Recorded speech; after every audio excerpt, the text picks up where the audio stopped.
Gjatë zhvillimeve kur Kosova po bëhej shtet, një grup mosbesues kishin dalë hapur kundër këtij projekti. Kishte qëndrime kundër ambujesi, protesta kundër Pakos së Ahtisarit që solli pavarësinë, ofendim të simboleve të shtetit.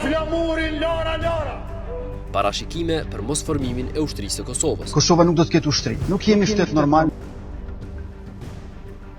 Por të gjitha këto u injoruan nga president e kryeministra kosovar që bashkëpunuan ngusht me Amerikën. Sot, për herë të parë në historinë e Kosovës, një kryeministër nuk shihet si bashkëpunëtor i Amerikës. Nuk menoj që shqiptarët dojnë Amerikanë, as Amerikën. Po menoj që shqiptarët më shumë e kanë një farë mundësisë praktikisë dhe Amerika sa që dojnë. Ministra, bëni reagim të shkurt për vendimin e shpas për me zhvillu dialogun Dhjetra mira kosovar kanë luftuar për liri e pavarësi dhe këto janë arritur në bashkëpunim të ngushtë me Amerikën.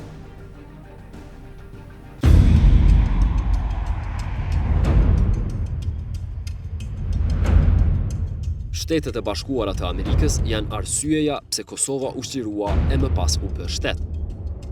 If President Milosevic will not make peace, we will limit his ability to make war.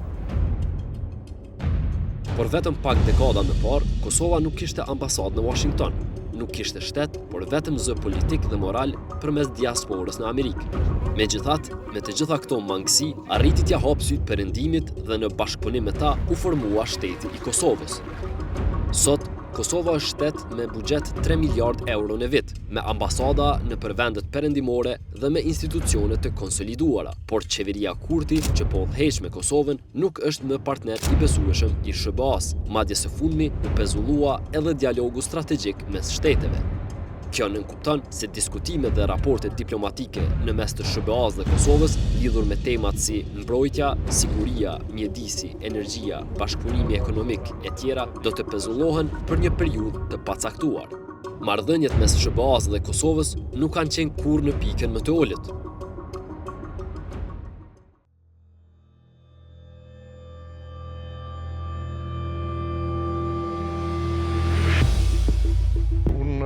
Mendoj që janë dy faktorë. Një faktor është strukturor që lidhet me si gjendjen e përgjithshme të marrëdhënieve ndërkombëtare sot dhe rolin e Amerikës në to. Dhe e dyta lidhet me profilin psikologjik të zotit Kurti dhe ideologjik.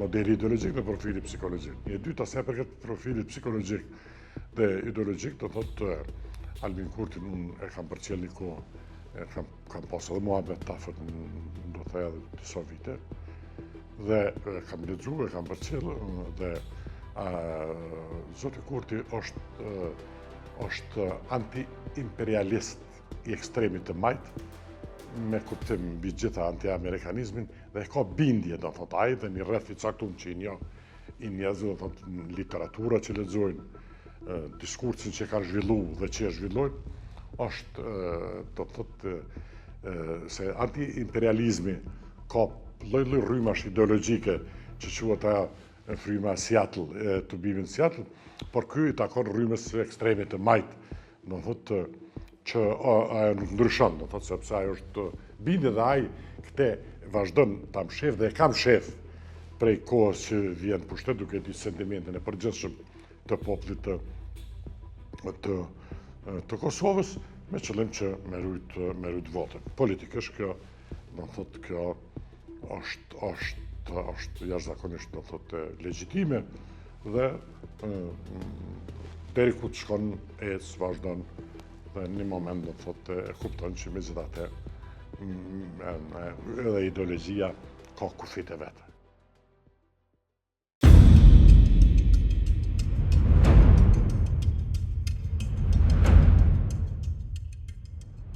Viti 1989 ishte pikëthejse në historinë moderne të Kosovës. Regjimi i presidentit të ri të Jugosllavisë, Slobodan Milošević, po përgatitej t'i bënte ndryshimet kushtetuese.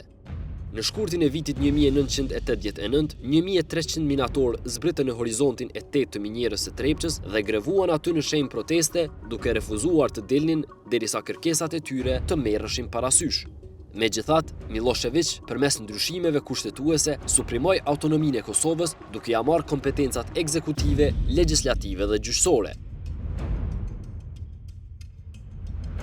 Është periudha e vështirë e Kosovës në përgjithësi të qytetarëve shqiptarë që kanë jetuar në Kosovë në atë kohë, marrë parasysh se jo vetëm kanë qenë përjashtuar për sistemit qoftë arsimor ose shëndetësor, por kanë qenë përfundimisht përjashtuar ta quaj kështu ma thjesht nga jeta.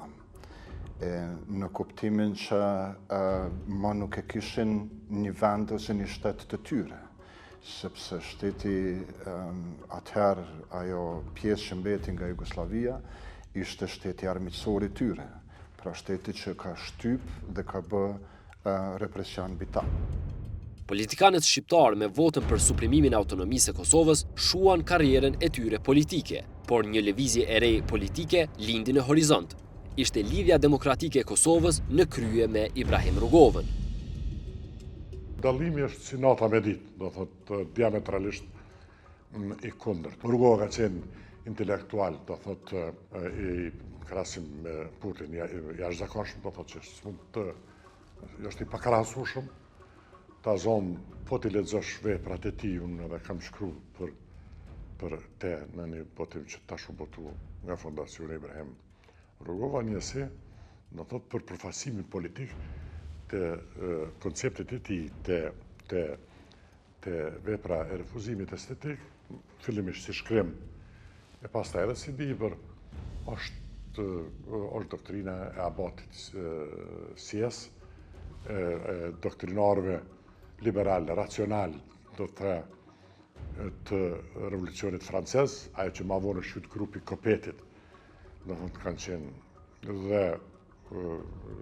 rrugtimi ti, specializimi ti ta zonë Francë, që është manifestu në çdo vepër ti pastaj letrare, e kanë bo atë dhe një grupë shumë të vogël në Prishtinë, që dallohet, do thotë, për gjithë atyre që kanë kultivuar, ndërkohë që Kurti shqetësar që ka formim të kufizuar, do thotë, në shkencat shoqërore, shumë të kufizuar, dhe edhe ajo diskurs që, edhe ajo dije që mund të shihet nga në aspektin në përgjithsisht po e marrë në humanitete, është ma shumë pjesë që do të thonë, shpesh e them, dije wikipedike, nuk është sistemike, është dije që bëhet ma shumë për me impresionu tjerë se sa që është dije e thellë. Po thosë aty edhe se kam dëgju duke folë edhe për histori të artit dhe histori të rilindjes dhe kështu me radhë, ato që shqetësar që është dije shumë e cekë. LDK-ja përfaqësonte orientimin perëndimor dhe politiken e rezistencës paqësore. Rugova i drejtohej shqiptarëve të Kosovës me mesazhe të qarta se shpëtimi i tyre duhej të kërkohej tek Shtetet e Bashkuara të Amerikës dhe demokracitë perëndimore, duke e parë Washingtonin si garanci të vetme për të drejtat dhe liritë e tyre.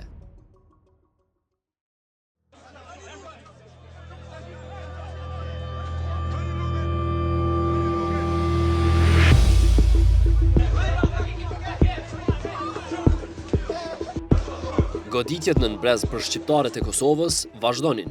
Largimi nga puna dhe helmimi i nxënësve shqiptar ishin vetëm një pjesë e zullumit në Kosovë. Fondi pensional i Kosovës u uzurpua nga autoritetet serbe dhe u integrua në sistemin e Serbisë, duke i privuar shqiptarët nga pagesat dhe pensionet.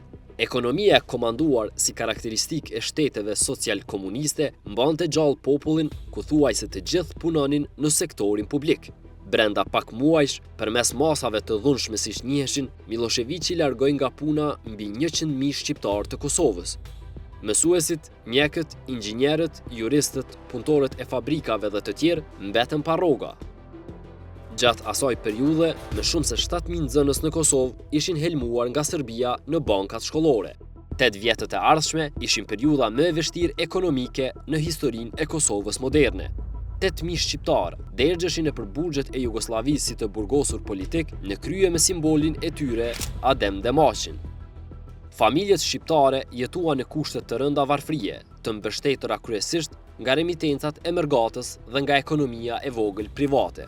E megjithatë, kjo sakrificë e shqiptarëve të Kosovës kishte vetëm një qëllim: refuzimin e Jugosllavisë dhe pozicionimin karshi Shteteve të Bashkuara të Amerikës. Madje edhe nëpër fotografitë e shkrepura rrugëve të Washingtonit, Rugova shfrytëzonte rastin t'u kujtonte shqiptarëve të Kosovës drejtimin e duhur derisa bënte me gisht drejt Kapitolit amerikan. Përmes këtyre vizitave, Rugova synonte të binte perëndimin, sidomos Amerikën, se shqiptarët ishin të gatshëm të estin bashkë rrugëve të demokracisë. Shqiptarët më shumë merren me libra, kemi nderin që adhurojmë librin e parë shqiptar, nga shekulli 16, me shari pradishmër biblik. Edhe pse ende fragjile, Kosova kishte arritur pluralizmin e vet politik, duke krijuar parti tjera politike përveç LDK-s dhe lider tjerë përveç Ibrahim Rugovës. Por përkundër dallimeve politike, Amerika ishte adresa që i bashkonte ankesat e liderëve shqiptar. Me 1990, Luljeta Pula, në emër të grave të Kosovës, u bë gruaja e parë shqiptare që mbante fjalim para Kongresit Amerikan. Flas pra në emër të nënave kosovare. Ne angazhohemi kundër zgjidhjes problemit Kosovës me dhunë e represion dhe mendojmë se zgjidhja permanente e problemit Kosovës mund të arrihet vetëm me dialog me alternativën kosovare. Kosova mori vëmendjen e Shteteve të Bashkuara të Amerikës. Në 1991, ambasadori amerikan në Jugosllavi, Warren Zimmerman, u prit në Prishtinë nga Ibrahim Rugova, Adem Demaci, Recep Qosja, Fehmi Agani, Bujar Bukoshi dhe të tjerë. Ato kohë të liga për shqiptarët, liderët në Kosovë e konsideronin nder të madh vizitën e Zimmerman dhe përmes tij tentonin t'i përgjëroheshin Amerikës. Zato mi molimo u ime ove dece ovog naroda da američka vlada razmotri situaciju sa tog stanovišta. Ne može se rezolucijama i konferencijama ništa zaustaviti, jer i oni i da hoće ne mogu se zaustaviti. Tako da Amerika može da napravi nešto da ovoj sili suprotstavi jednu drugu silu koja će biti u stanju da je zaustavi. Jer, kažem opet, nama preti istrebljenje, jer sve ova sila koja će se skoncentrisati u Srbiji ima da se baci na nas i na muslimane. Slika ove situacije je čisti kolonijalizam. Ljudi nemaju poverenja u vladu i vlada vladuje samo preko sile. To je, po mom mišljenju, kolonijalna situacija. Ne može da ostane tako. To je vrlo interesantno za mene zbog toga što ja ću vjerovatno imati priliku da govorim lično sa senatorom Dolom za 10 dana. Ja ću ići na konsultaciji u Washington i imam sastanak sa njim.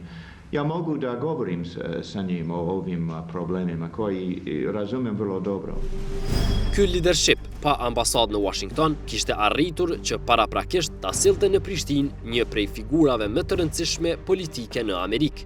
Senatori Robert Joseph Dole, i njohur si Bob Dole, vizitoi Kosovën për të parë nga afër vuajtjet e shqiptarëve në Jugosllavi.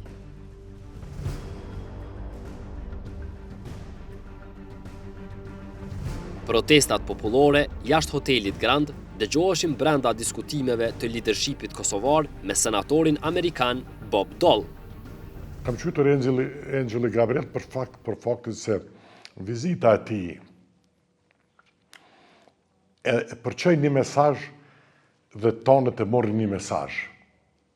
Ai përçoi një mesazh për Serbinë dhe popullin e Kosovës, por edhe një mesazh e mur leadershipi i Kosovës shumë serios asaj kohe. Ju e keni pa nëse hyni në internet jo në incizimet, ai thot a pajtoheni thot me këto që i dorëzoi Rugova në djespas, do thot dy djespas që se kanë vdekur. Ai ka namën të krejt intelektualëve, të forcave politike, shoqërore, intelektuale të Kosovës, e parashtroi qëndrimin e atëherë ishte Jugoslavia akoma pa u prish. Dhe ai e dha një pozicion dhe i thoshtë gjithëve, që përputhej me atë që i thot si quaj ai komunisti që ishte guverner i Kosovës, Trajković.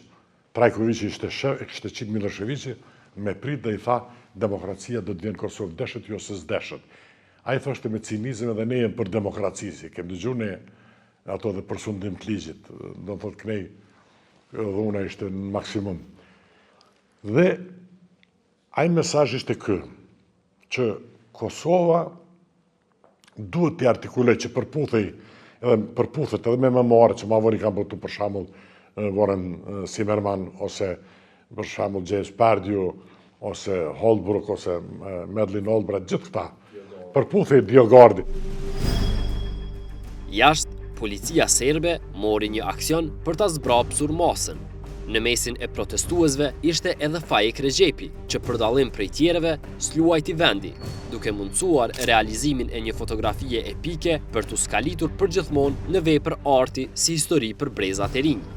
Senatori Doll doli jashtë për t'i parë me sytë e tij këto skena dhune që po i bënte regjimi i Miloševićit. Bob Doll, atë kohë një prej figurave më të mëdha në Partinë Republikane, garoi në zgjedhjet presidenciale të vitit 1996 kundër William Jefferson Clinton, edhe ky një prej miqve më të mëdhenj të Kosovës, i njohur si Bill Clinton. Por si arriti Kosova, pa institucione të njohura zyrtarisht, të marrë mbështetje nga dy kandidatët për president në Amerikë. Ndërsa sot, me ambasada në Washington, Kosova gjendet në sanksione dhe penalizohet nga Amerika duke pezulluar dialogun strategjik, si pasojë e veprimeve të qeverisë Kurti.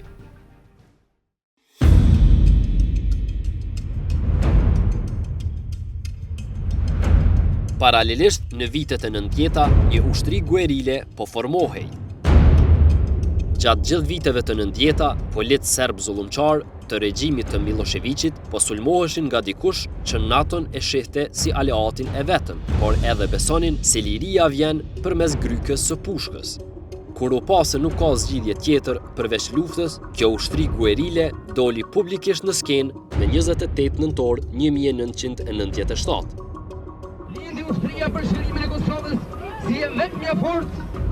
Të nervozuar nga rezistenca e shqiptarëve, më 28 shkurt 1998, në Qirez e Likoshan, 26 civil shqiptar u vranë u masakruan nga policia serbe, në mesin e tyre gra 7 zëna, fëmijë, burra e pleq. Rënja heroike e familjes Jashari pak ditë më vonë në Prekaz u bë simbol i rezistencës për shqiptarët dhe ushtria shlirimtare e Kosovës i shpalli luftë regjimit të Miloševićit. Ishte e vështirë natyrisht për arsye se kontrolli në gjithë territorin e Kosovës ishte në dorë të policisë dhe ushtrisë serbe. Ishte e vështirë për të udhëtuar nga një vend në vendin tjetër për arsye se kontrollat ishin të mëdha. Ishte e vështirë për të parë mandej gjithë ato se çfarë ka ndodhur qoftë në njërin ose në masakrën tjetër në vitin 98, pastaj në 99. Qoftë ajo që ka ndodhur në Ravec me qytetarë, me qindra qytetarë shqiptarë që janë vrarë, qoftë ajo që ka ndodhur në masakrën e Obris, qoftë ajo që ka ndodhur në masakrën e Reçakut më vonë, ose edhe masakrët e tjera në pjesën tjera Kosovës. Ishte e vështirë për me informu opinionin publik për ato se qëfar po ndodh dhe qëka po ndodh në bazë ditore, sepse në bazë ditore ndodhin gjëra të cilat ishin vështira për qytetarët e këtij vendi. Shtetet e Bashkuara të Amerikës, përmes ambasadorit Richard Holbrooke, ushtronte presion mbi Miloševićin dhe arriti një marrëveshje për monitorimin e situatës në terren nga OSBE-ja të mbështetur nga NATO. Përtej logjikës së shëndosh, armëpushimit dhe parashikimeve në luftë, paramilitarët e Miloševićit kryenin masakra. Ajo e Reçakut, ku masakruan 45 njerëz, nxori reagimin e famshëm të shefit të OSBE-s në Kosovë, Amerikanit William Walker. From what I personally saw, I do not hesitate to describe the event as a massacre, obviously a crime very much against humanity. Deklarata e ambasadorit Walker i dha Kosovës vëmendjen vendimtare ndërkombëtare dhe u bë pikëthese drejt ndërhyrjes së NATO-s, pasi dokumentoi se krimet nuk ishin incidente lokale, por fushat sistematike kundër civilëve shqiptar. Pak javë më pas, me ndërmjetësimin e Shteteve të Bashkuara të Amerikës, u organizua konferenca e famshme e Rambujës për t'i dhënë fund luftës në Kosovë. Delegacioni shqiptar ishte i përqarë për shkak të marrëveshjes së propozuar në tavolinë që përfshinte autonomi të gjerë për Kosovën, por jo pavarësi. Kundër kësaj marrëveshje ishte drejtori politik i UÇK-s atë kohë, Hashim Thaçi, që u largua në shenjë proteste nga kështjella e Rambujes dhe bëri që diplomatët perëndimor të kuptonin se pa UÇK në tavolinë, marrëveshja nuk kishte legjitimitet.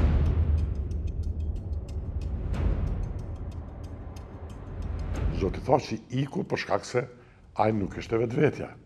Do thotë ishte thjesht e punë. Komandant tash në dëshmi në Hagë ishin ata që kanë qenë aktor, por realisht ashtu ka qenë. Se unë kam thonë, nuk skuxonte për shkak se kishte prej zotit Demaçi Diaspas të tjerëve që nuk duhet pranohet kur gjë jashtë pavarësisë. Dhe ajo është arsyeja pse ai ka shkuar tepër me gjetë një konsenzus. Dhe ajo ka qenë arsyeja pse në Parim është pranuar deri në Paris për me bëni konsultim me komandantët e zonave. Në këtë moment kritik për historinë e Kosovës, sekretarja e SBA-s, Madeleine Albright, bashkëpunoi ngushtë me Hashim Thaçin. Paralelisht, edhe pala serbe po e refuzonte propozimin për marrëveshje ku parashihej autonomi për Kosovën. Në koordinim me sekretaren Albright, Hashim Thaçi arriti të marrë premtimin amerikan se në këtë situatë nënshkrimi i marrëveshjes nënkuptonte ndërhyrje të NATO-s dhe tërthorazi ishte premtuar edhe pavarësia e Kosovës. Po pasi diskutojmë, ajo e përmendi your dreams, ëndrat e juaja ju s'duni me i braktisë. Ai ishte mesazh diplomatik, kështu diçka do thotë. Ai man, sikur sot në Rambuje, po duket po shoh zonën e vllajt. Ai na tha, po nuk përdora fjalën pavarësi. Atëherë, mua do më konsideroj si person që ka hequr dorë nga pavarësia e vendit. Pra, ishte moment shumë i vështirë. Por edhe në Kosovë ishte krijuar një opinion se gjoja atje delegacioni shqiptar është duke tratuar. Zonja Albright ka deklaruar se po që se ju nënshkruani, serbët nuk nënshkruajnë, ne do të bombardojmë. Ne do të aktivizohemi. Po që se ju nuk nënshkruani, serbët e pranojnë, ne kemi duart e lidhura. You could see that he was just shocked. I mean, he looked like a high school student that I had dressed down. Gjatë historisë së Kosovës, ishte vetëm një grup mosbesues që zonjën Albright, e cila solli bombardimet e NATO-s dhe premtoi pavarësi për Kosovën, do ta trajtonte pa respekt. 13 vjet më vonë, ambasadorja e SBA-s në Kosovë, Tracy Jacobson, do të zbulonte se vetëvendosje e kishte kërcënuar përmes një letre sekretaren amerikane Madeleine Albright. Kam parë letrën që ai i kishte dërguar zonjës Madeleine Albright, shefës sime të mëhershme, ku ai e kërcënonte se bashkë me miq e familjar do të ballafaqohej me të në rrugë nëse ajo do të vinte në Kosovë. E nalën luftën gjys. Po, që luftë kanë nalë gjys? Populli e ka marrë çat luftë. Udhëheqët e UÇK-s kanë nalë gjys. Në koordinim me sekretaren Albright, Hashim Thaçi hodhi nënshkrimin në letër. Kjo marrëveshje, me në fund e pranueshme për delegacionin shqiptar, ishte e papranueshme për delegacionin serb, çka bëri të kuptohej për perëndimin se kush po e pengonte paqen në Ballkan.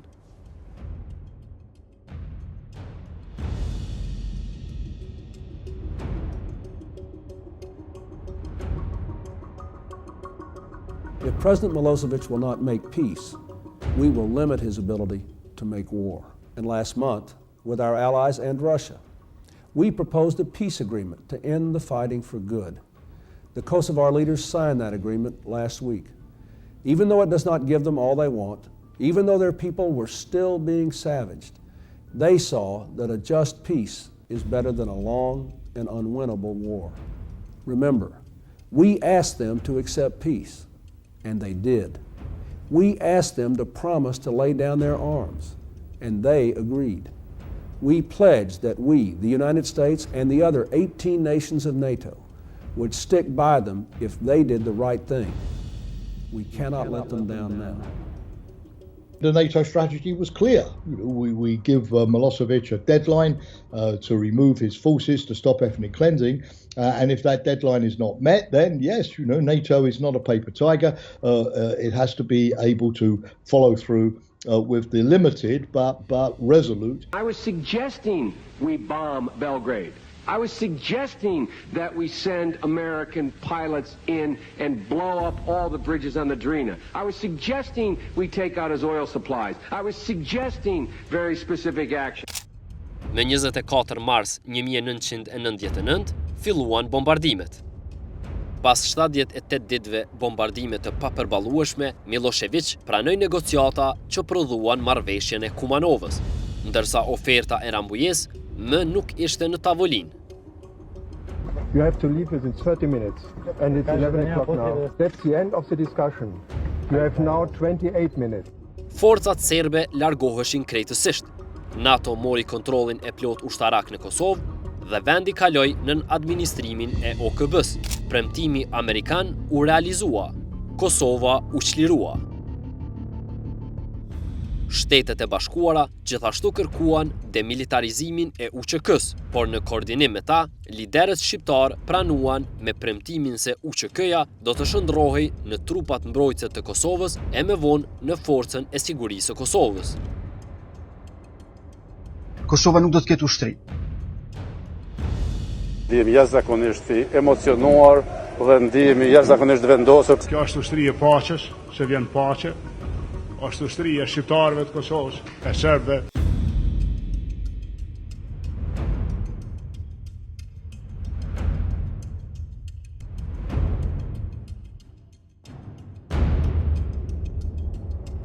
Lufta kishte prodhuar lider që nuk pajtoheshin për shumë çka, por secili prej tyre e mbante mend premtimin e tërthort amerikan, se Kosova ishte në rrugë drejt pavarësisë.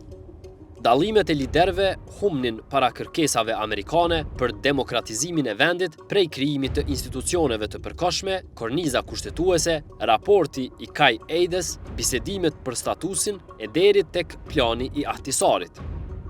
Por këto zhvillime drejt pavarësisë po i pengonin një lëvizjeje politike në Kosovë. Nuk keni besim te këto negociata fare që nisi para gjykoni ende pa nisur? Absolutisht. Për shkak se mbasi nuk e dim saktë se çfarë do të jetë kompromisi, mirë po e dim çfarë nuk do të jetë pavarësia. Sa i përket negociatave, është duke u krijuar një iluzion i madh që ka të bëjë në fakt me një inxhiniering shoqëror dhe politik që aplikohet në Kosovë, se me negociata do të arrihet pavarësia. Kjo është a priori e pamundur. Meqense qëndrimi fillestar i palës kosovare në negociata është pikërisht pavarësia. Rezultati i negociatave nuk mund të jetë pavarësia. Madje vetëm fillimi i negociatave e përjashton pavarësinë si mundësi. Me 10 shkurt 2007, lëvizja vetëvendosje doli në shesh për të kundërshtuar pakon e Ahtisarit me pavarësinë e Kosovës në qendër. Ky plan mbështetej nga SBA-ja dhe shumica e vendeve të BE-s, por kundërshtohej nga Serbia dhe Rusia në Këshillin e Sigurimit të OKB-s dhe në Prishtinë nga vetëvendosje. Ahtisari e pruri paketën, po pavarësia në paket nuk vjen. Paketa e Ahtisarit është autonomi për serbët mbrana Kosovës dhe autonomi për Kosovën kuadër Serbisë. Politikan po rrejnë, po thojnë që kena me pas flamur e simbole pra kena me qenë shtetë. Flamur e simbole kanë edhe ekipet e futbollit.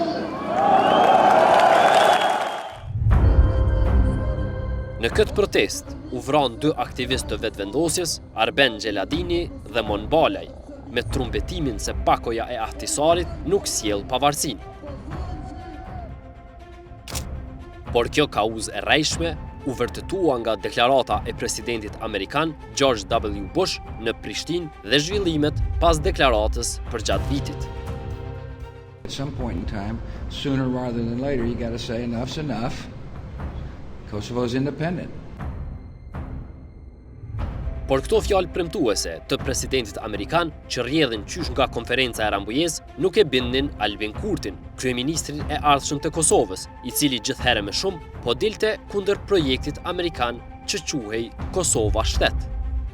Populli i Kosovës është duke e pritur pavarësinë. Populli i Kosovës është duke e pritur pavarësinë. Mirë po, unë mendoj që edhe pak ditë duhet që të kalojnë të kuptohet shumë qartë se në fakt pavarësia është quajtur diçka që është esencialisht varësi.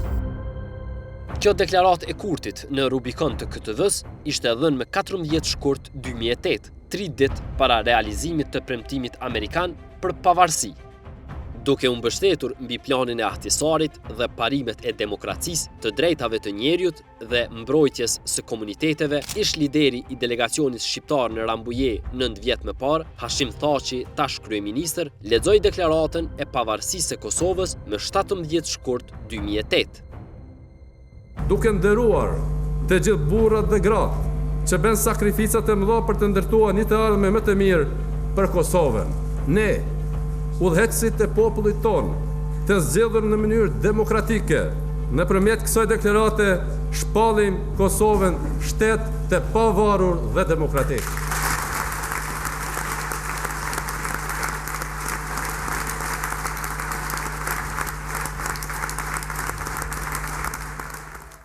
Deklarata e pavarësisë së Kosovës, këtë duhet ta di çdo kusht, është bazë juridike për qitë në gjyq dhe edhe në arbitrazh ndërkombëtar, sepse thot ligjërisht e obligueshme, unë për marrë gjërën dënë se është permanente, por edhe në arbitrazh pa asnjë problem skeqare pa dalë. Dhe keqja diçka është, nuk e keqja që del. Problemi që ka ona jonë Mitrovic të qelë sefer punë tjera, me ndodh një proces në GND ose në arbitrazh i drejtës publike, por flas për arbitrazhe tregtare, komerciale këto, por që bazohet në deklaratën e pavarësisë. Ajo është bazë juridike absolute, pas një diskutim. Me ndodh, atëre hapen edhe temat të tjera, mund të hapen temat tjera, që janë të rrezikshme për çdo gjë. Nuk është mirë për Kosovën, fare. Dhe këtë, do thotë duhet çdo kush me pas parasysh. Por jo të gjithë ju gëzuan këtij momenti historik të Kosovës. Sipas vetëvendosjes, pavarësia e Kosovës ishte një hap para, 3 mbrapa. E prori Kurti dikur, Adem Demaçi, që si pasojë e angazhimit të tij politik, kishte kaluar 28 vjet në burgjet e Jugosllavisë, ishte prishur me Kurtin pikërisht për pavarësinë e Kosovës. Veprimet që i bën nuk kishin në atë mendimin tim. Për shembull, kthesa më e madhe që ne jemi ftohtë me zveti ka qenë kur unë kam shkuar në shpalljen e pavarësisë së Kosovës, kurse Albini e ka pasur arsyet që të mos vi. Ajo ishte kthesa e madhe që duhet ta bënte, duhet ta kuptonte se ajo nuk ishte punë e vogël, po ishte punë në rastësi shumë madhe. Derisa të tjerët nuk e festonin pavarësinë, Shtetet e Bashkuara të Amerikës angazhoheshin t'ia sillnin njohjet Kosovës. I pledge that the United States would continue to work with those nations that have not recognized an independent Kosovo to convince them to do so as quickly as possible. Brenda vetëm një jave, Kosova mori 30 njohje nga shtetet anëtare të BE-s, NATO-s dhe vendeve tjera mike që përfaqësonin vlerat demokratike. The United States formally recognized Kosovo as a sovereign and independent nation.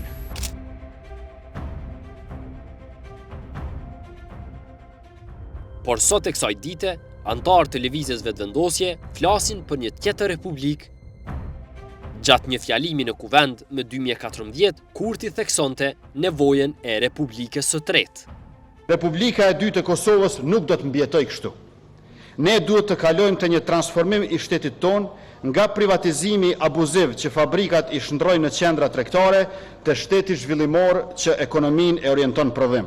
Nga pazaret me Serbinë që po na bosnjëzojnë shtetin, të sovraniteti republikan që e bashkon Mitrovicën dhe na heqë edhe ne në 1.3 të kushtetutës që i përket konceptit të Brezhnjevit për sovranitet të limituar. Ky transformim do të shënonte Republikën e tretë Kosovës, Republikën e vërtetë. Na duhet pra një republikë e re për ta shpëtuar Republikën.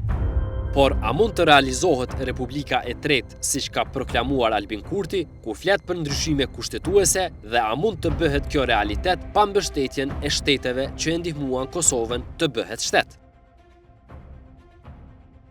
Republika e Kosovës është si rezultat i një dialogu, një kompromisi mes institucioneve të Kosovës me shtetet më të fuqishme që janë sot në botë, që nuk kupton që kjo kontratë që kemi me këto shtete, nuk kupton që Kosova të duhet që në rast parë ta bënte funksionale republikën që e kemi, që përmes veprimeve tona do të sigurojmë që ne prodhojmë stabilitet, siguri në Ballkanin Perëndimor dhe jo ndonjë veprim i cili në farë mënyrë bie në kundërshtim me politikat apo me agjendat e shteteve kryesore të cilat në një farë mënyrë e kanë krijuar Republikën e Kosovës. Kështu që Kosova kur mund të themi ka më shumë se 100 njoje, Kosova kur ende është duke punuar për ta forcuar subjektivitetin ndërkombëtar, për të bërë pjesë e NATO-s, për të bërë pjesë e Kombeve të Bashkuara, si themi për të bërë pjesë e botës demokratike, nuk mund të synoj, po dhe nuk mund të veproj në atë mënyrë që të synoj të bëj republikë të tretë apo të ndërtoj një diçka të re, e cila një farë mënyrë nuk e merr edhe bekimin apo mbështetjen e vendeve kryesore perëndimore. Kjo më shumë besoj është, si themi, një përpjekje agonike e cila në popull ose është një agjendë e një partie të caktuar, por që në fund pothuajse suksesin ose mund të themi më mirë dështimin e ka të garantuar. Derisa kryeministri Hashim Thaçi dhe presidenti Fatmir Sejdiu po priteshin në zyrën ovale të shtëpisë së bardhë, në Kosovë lëshoheshin deklarata fyese në drejtim të simboleve të shtetit. Një flamur i cili s'ka kurfar të kaluare. Është interesant që flamuri i Kosovës u pa për herë të parë në momentin kur u miratua në kuvendin e Kosovës, pikërisht me 17 shkurt kur u shpall pavarësia. Është një flamur që i ka ngjyrat e Bosnjës, një flamur i cili i përngjan flamurit të Çipros me hartën në mes, që funksionon si një lloj kompenzimi psikologjik që qytetarët mendojnë se një mend kështu është Kosova, por realiteti në terren është ndryshe. Veriu dhe pjesa tjetër mbesin të ndara dhe për më tepër është një flamur që është jo vetëm i ndryshëm, por thuajse i kundërt me flamurin shqiptar, në kuptimin që ai është flamur i gjakut, kurse ky është flamur i ujit. E kaltra dhe siç thot populli jon, gjaku ujë zbëhet. Kështu e përshkruante Albin Kurti flamurin e Kosovës. Ata që e njohin heraldikën e din sakt që ka plot shtete treja, ta zom Irakut ja ka bo një punëtore shërbimit informativ britanez për Arajanin, ja ka bo flamurin që ka sot Iraku. Njët është edhe për disa vene tjera. Neve, për me arë të na, ata që kanë lexuar memoarët e Tafit Boletinit, edhe të Sërembej Vlorës, në një moment thot Agji Is, se kështu i ka thonë Tafili, thot e thiri Ismail Qemali, tha hajde të lutëm një më flamurin se po arxojnë, po lypin flamurin, qarë këtë flamur me njësor, po lypin flamurin e babës mbret. Ne sot e marrim një të gjona i të regon për çështën e flamurit e Sërem Bej Vlora. Ai flamur që sot që ka vdek gjenerata për te, flamuri kombëtar nacional, ka qenë projekti i ngritjes së tij, ka qenë tërësisht elitik. Po të ishin pyet shqiptarët asaj kohe në votë lirë, kur s'ke shfituar ai flamur. Bazuar në shkrimet që po e them. Por kurse se nuk mund të ecim përpara, me atë flamurin Lara.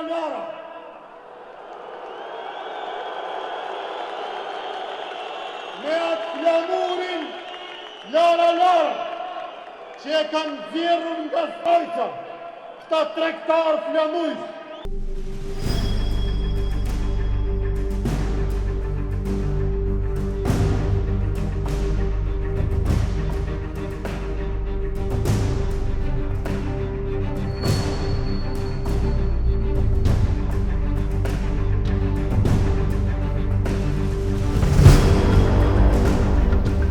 Pas një rrugë të gjatë në kundërshtim me agjendën amerikane në Ballkan, madje edhe duke e sulmuar fizikisht ambasadorin e SBA-s në Kosovë, Albin Kurti tha se shqiptarët nuk e duan Amerikën. Nuk menoj që shqiptarët i dojnë Amerikan, as Amerikën. Po menoj që shqiptarët më shumë e kanë një farë ankth të mundësisë praktikës nga Amerika sa që e dojnë. 4 vjet pas kësaj deklarate, Albin Kurti u zgjodh kryeministër i Kosovës. Por qasjen kundër agjendës amerikane në opozit, Kurti e shprehi edhe në qeveri. Si tanini një politikan shqiptar, tu i thonë Amerika, dini që u korruptu. Filloj e piskasin Amerika. Alianca që ka vendi ynë me Shtetet e Bashkuara të Amerikës është aliancë të sekët edhe ngushtë.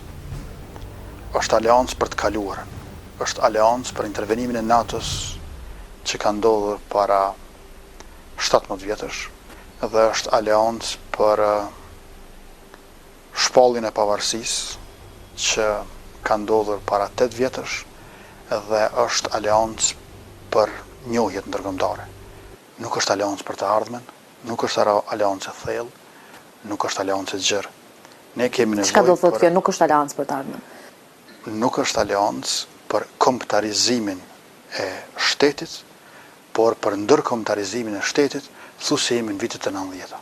Kosova ka nevojë për konsolidim të brendshëm, e jo vetëm për pranime nga jashtë.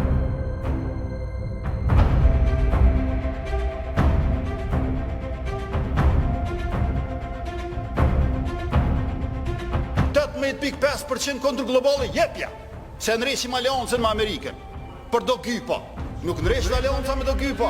Opening the bridge to vehicle traffic right now will increase the risk to soldiers, and that is why KFOR has also been very, very clear about its view. Nuk janë faktorët ndërkombëtarë të Shqipërinë, jemi ne ata Shqipërinë. Faktorët ndërkombëtarë janë sipër nesh, por jo para nesh. Nëse ne ecim, ata na ndjekin. Nëse ne ngecim, na shtypin prej lart.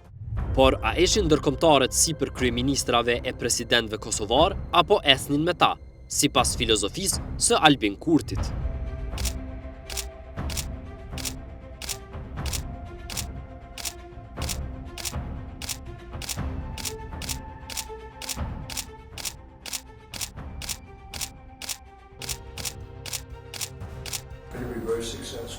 We have no doubt. It's too bad this couldn't have happened many years ago, but you needed somebody to work it and bring it together. So, congratulations. Unë besoj që Shtetet e Bashkuara të Amerikës nuk kanë qenë aty për të na thënë se jemi vetëm si pamje jashtme, një fasadë juja. Shtetet e Bashkuara të Amerikës nuk kanë qenë me Kosovën vetëm në një fushë, kanë qenë në secilën pjesë. Ju jeni këtu në betimin për drejtësinë, ju e dini më mirë se sa unë në aspektin ligjor, kushtetues dhe juridik në përgjithësi. Që sistemin e drejtësisë Kosovë ka ndihmuar Shtetet e Bashkuara të Amerikës. Ndërtimin e sistemit të drejtësisë, ndërtimin e shtetësisë Kosovës e ka ndihmuar Shtetet e Bashkuara të Amerikës. Kushtetutën e Kosovës e kanë shkruajt ekspert amerikan, pjesën më të madhe të saj, tash na mundemi me thonë çka dojmë, le të flasin, le të tregojnë, keni edhe librat të cilët janë shkruar e din mirë të gjithë. Edhe sistemin e arsimit të sistemin e shëndetësisë dhe në gjithë sistemin, strukturën shtetërore të Kosovës qëndron një shtyllë e Shteteve të Bashkuara të Amerikës. Popujt e vegjël nuk mund të kenë luksin që të ndërtojnë partneritete në momente caktume. Shtetet e Bashkuara të Amerikës nuk kanë kërkuar prej neve vazal. Shtetet e Bashkuara të Amerikës kanë kërkuar prej neve partneritet, po partner të besueshëm dhe të parashikueshëm. Jo partner të cilët mundën në momente caktume me këtu shpinën që është kanë shefin. Ajo nuk bëhet. Ose je partneri besueshëm, ose je partneri jo besueshëm. Derisa kryeministra e president të Kosovës takoheshin me sekretarët amerikan, Kurti në opozit i kërcënonte, ndërsa në pushtet i quante naiv.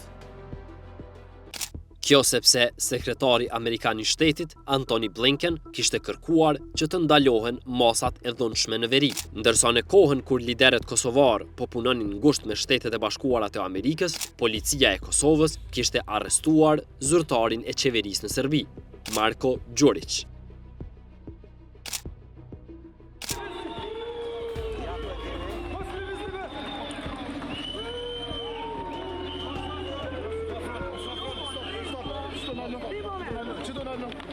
Gjithashtu, çështja e shtrirjes së sovranitetit në veri, kur bëhej në koordinim me Shtetet e Bashkuara të Amerikës, nuk kishte kthim mbrapa. Deri me 2011, pikat kufitare në Jarinj dhe Brnjak kontrolloheshin nga strukturat paralele serbe me prezencën e KFOR-it dhe ULEX-it.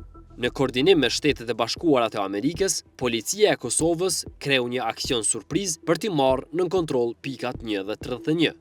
Reagimi i serbëve ishte ngritja e barrikadave, por me ndërhyrjen e KFOR-it dhe me marrëveshjen e Brukselit më pas, Kosova përfundimisht futi nën kontroll pikat kufitare në Jarinj dhe Brnjak. Ndërsa aktualisht, me shtrirjen e sovranitetit në veri, Kosova ka marrë sanksione nga Bashkimi Evropian dhe ka vendosur marrëdhëniet me Shtetet e Bashkuara të Amerikës në pikë të ulët. Kurti në anën tjetër thot se me SHBA-n kemi disa dallime. Në shtyllën e diplomacisë kemi disa dallime dhe ato shumë shpesh kanë të bëjnë me qëndrimet tona në raport me Serbinë dhe veprimet ndaj strukturave ilegale të saj në Kosovë. Përdorimi nga ana e kryeministit Kurti e fjalës dallime është relativizim i asaj që në realitet është më shumë qarje ose thyrje e marrëdhënieve në mes të Kosovës dhe SHBA-ve.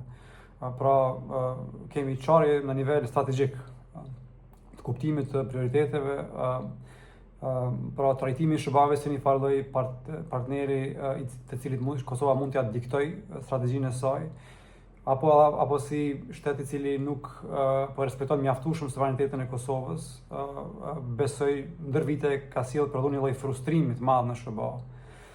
Dhe sulmet e fundit ndaj të drejtës kushtetuese të serbëve, pra për listës serbe për të marrë përqendrim pjesë të zgjedhjeve dhe sulmet ndaj gjykatës kushtetuese, besoj që ishin një lloj kalimi i një vije së kuqe në raportet me SHBA-t.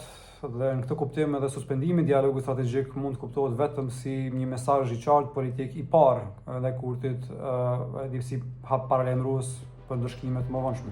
Por cili është raporti aktual mes qeverisë në detyrë të Kurtit dhe mediave e shoqërisë civile? Mund të themi që prej përfundimit të luftës, shoqëria civile, mediat kanë luajtur një rol jashtëzakonisht proaktiv, duke kërkuar nga secila qeveri, qoftë edhe në kohën e UNMIK-ut, e ULEX-it, po edhe pas shpalljes së pavarësisë, që të ndërtojmë një shoqëri e cila është e lirë nga korrupsioni, qeverisje e cila është e bazuar në parimet të qeverisjes së mirë dhe sundimit të ligjit. Fatkeqësisht mund të themi në 5 vitet e fundit, si asnjëherë më parë, shoqëria civile, mediat janë cak i sulmeve politike nga partia në pushtet, nga eksponent politik të cilët në një farë mënyrë për shkak të mospunës së tyre, për shkak të dështimeve të tyre, për shkak të politikave të gabuara, në një farë mënyrë mundohen që ta gjejnë fajtorin tek palë të tjera ku mund të themi që në radhë të parë zakonisht janë aktivistë të shoqërisë civile, media, po edhe institucione tjera të pavarura. Në këtë drejtim, nëse marrim shembuj të tjerë në botë, kryesisht pas luftës së dytë botërore, mund të themi që shtetet të cilat kanë kaluar në përtenetat faza, shtetet të cilat në fazat e mëvonshme janë dëshmuar si shtete që janë prijetare në demokraci, në shtet ndërtim, por dhe në, si themi, eksportim të vlerave demokratike, atëherë mund të marrim si shembull, nëse duam, edhe Gjermaninë perëndimore, Gjermaninë e sotme, ku në bazë të analizave, në bazë të asaj se çka kanë qenë suksesi kryesor, që sot Gjermania është një shtet i cili do të thotë është shembull i qeverisë së mirë, shembull i ekonomisë, shembull i asaj që ka ndërtuar një shtet ku qytetarët e saj jetojnë në mirëqenie të mirë, është bazuar kryesisht në 3 parime kryesore. E parimi i parë ka qenë që kanë arritur të ndërtojnë institucione të pavarura, të cilat e kanë ruajtur pavarësinë e tyre nga sulmet politike apo nga politikat ditore të partive të cilat kanë qeverisur me këtë vend. Parimi i dytë ka qenë padyshim do të thotë një aktivizëm i shoqërisë civile, të cilët e kanë luajtur rolin e tyre aktiv në shoqëri duke i bërë presion ose duke në një mënyrë korrigjuar përmes politikave, analizave qeverinë kur ka bërë gabime, dhe e treta ka qenë padyshim do të thotë një ekonomi e tregut ku ne e dim do të thotë që Gjermania është prijetare, mund të themi, së paku në këtë pjesë të Evropës. Fatkeqësisht do të thotë Kosova, mund të themi, në 5 vitet e fundit ka investuar flas kryesisht politika për të ulur besimin e publikut në 3 këto fusha të cilat do të thotë e përsëris në një shoqëri demokratike mund të jenë vendimtare për të siguruar do të thotë qeverisë të mirë, sundim të ligjit. Nëse na kujtohen sulmet e vazhdueshme të politikës ndaj institucioneve të pavarura, përfshirë gjykatën kushtetuese, gjykatat e rregullta, prokurorinë, po edhe institucione të tjera të cilat në një mënyrë në bazë të veprimit të tyre janë të pavarur dhe në farë mënyrë kanë përpjekje për ta bërë balancin e pushteteve. Shohim do të thotë që këtu do të thotë këtë pjesë Kosova ka bërë një regres të jashtëzakonshëm. Pjesa e dytë padyshim është sulmet ndaj shoqërisë civile, ndaj medias apo ndaj çdo zëri kritik i cili përmes pjesëmarrjes aktive ka përbërë përpjekje në farë mënyrë do të thotë të ruaj disa vlera, disa parime të cilat janë të mishëruara jo vetëm kushtetutën e Kosovës, por edhe në dokumentet kryesore që ka Kosova, do të thotë me Bashkimin Evropian, siç është marrëveshja për stabilizim asocim. Qeveria është të vërtetë se po i lufton shoqërinë civile dhe gazetarët, jo detyrimisht me mjetet klasike represive të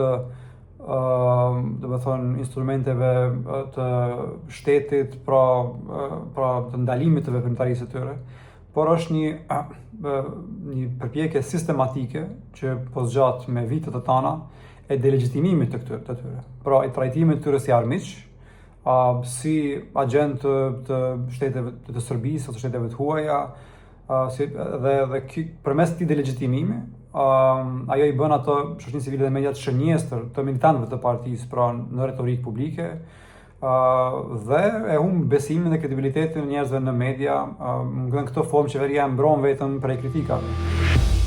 Por pse është e rëndësishme shoqëria civile dhe mediat? Pas luftës së dytë botërore, Greqia përmes ndihmës së Shteteve të Bashkuara të Amerikës arriti t'i largoj komunistët dhe kjo bëri që vendi të shndrohet në një aleat strategjik të perëndimit. Por gjatë viteve të 60-ta dhe 70-ta, Greqia ra në një regjim ushtarak autoritar që shpesh dilte kundër agjendës amerikane. Si pasojë, me 1974, shoqëria civile, gazetarët dhe studentët dolën në rrugë duke përmbysur regjimin autoritar. Një vit më pas, Greqia aplikoi për antarësim në BE më 1975 dhe marrëveshja e antarësimit u bë 4 vjet më vonë, me 1979. Së paku Kosova ka mundësi të mësoj nga gabimet e të tjerëve. Dhe kur flas gabimet e të tjerëve, flas qoftë për shteteve të Ballkanit Perëndimor, shteteve të Evropës Qendrore apo dhe shteteve të tjera të thotë pas luftës së dytë botërore, të cilat kanë dështuar apo në farë do thotë nuk kanë arritur që të arrijnë rezultatet e tyre për të ndërtuar një shoqëri demokratike, një shoqëri që është e jetueshme për qytetarët e saj. Tash unë besoj që është detyrë, është obligim qytetar i çdo aktivisti të shoqërisë civile, mediave, akademikëve, studentëve, po secilit qytetar të Republikës Kosovës, kur ata besojnë që me vendime të mbrapshta, me vendime të cilat, të thotë politike, të cilat një farë mënyrë shkojnë në kundërshtim me pritjet e qytetarëve të Kosovës ose në kundërshtim me parimet standarde të kushtetutës, që përmes zërit të tyre t'i mbrojnë këto vlera, t'i mbrojnë këto parime. Për shembull kemi çështjen e aleancave që Kosova do thotë ka ndërtuar më në themin e 30-40 vitet e fundit. Nëse shohim që aleanca me Shtetet e Bashkuara të Amerikës, aleanca me Shtetet e Bashkimit Evropian janë duke u cenuar për shkak të vendimeve politike të gabuara të qeverisë, është detyrë, është obligim qytetar që secili përmes aktivizmit, përmes zërit të tyre një farë mënyrë të kundërshtoj këto, të ndërtoj do thotë kauza, të ndërtoj do thotë narrativ përmes të cilës e obligon qeverinë që të reflektojë dhe një farë mënyrë mos të përsërisë gabimet apo të ndryshojë qasjen në raport me këto politika, në raport me bashkëpunimin, koordinimin me partnerët ndërkombëtar. Mendoj që është jashtëzakonisht e rëndësishme që të gjithë aktorët e shoqërisë të jenë sa më të zgjashëm që është e mundur, të mos dekurajohen nga fryma që është ndërtuar e sulmeve dhe ndaj kritikëve të qeverisë, e etiketimeve si tradhtar apo ku diun. Bëhet fjalë për çështje që janë të interesit strategjik dhe nacional, të jesh kritik dhe kundër veprimeve të qeverisë nuk do të thotë që je kundër shtetit. Mendoj që kjo duhet të kuptohet sepse ka shpesh një farë rezerve nga njerëzit për të shprehur sepse mendojnë se mos po e ndihmojnë Serbinë apo dikë tjetër. Mendoj që duke mbrojtur kushtetueshmërinë dhe ligjin mbrohet mas shumë të Kosova dhe gjitha aktorët duhet të jenë sa më të zëshëm dhe të mos vetë cenzurohen nga frika e sulmeve dhe etiketimeve që shpesh vijnë nga rrethet e qeverisë. Shikoni, Kushtetuta Vajmarit, ta dini, është model i kretë kushtetuta, shumicës kushtetutave të lindjes, përfshirë të Kosovës. Edhe e pa thënë, por Vajmari ka qenë kushtetuta parë liberale që ka sankcionuar një kapitull për drejtat njerëzit, drejtat e gjermanëve që ka qenë kështu më vonë. Shumë çka. Ai ka qenë kushtetutë shumë liberale.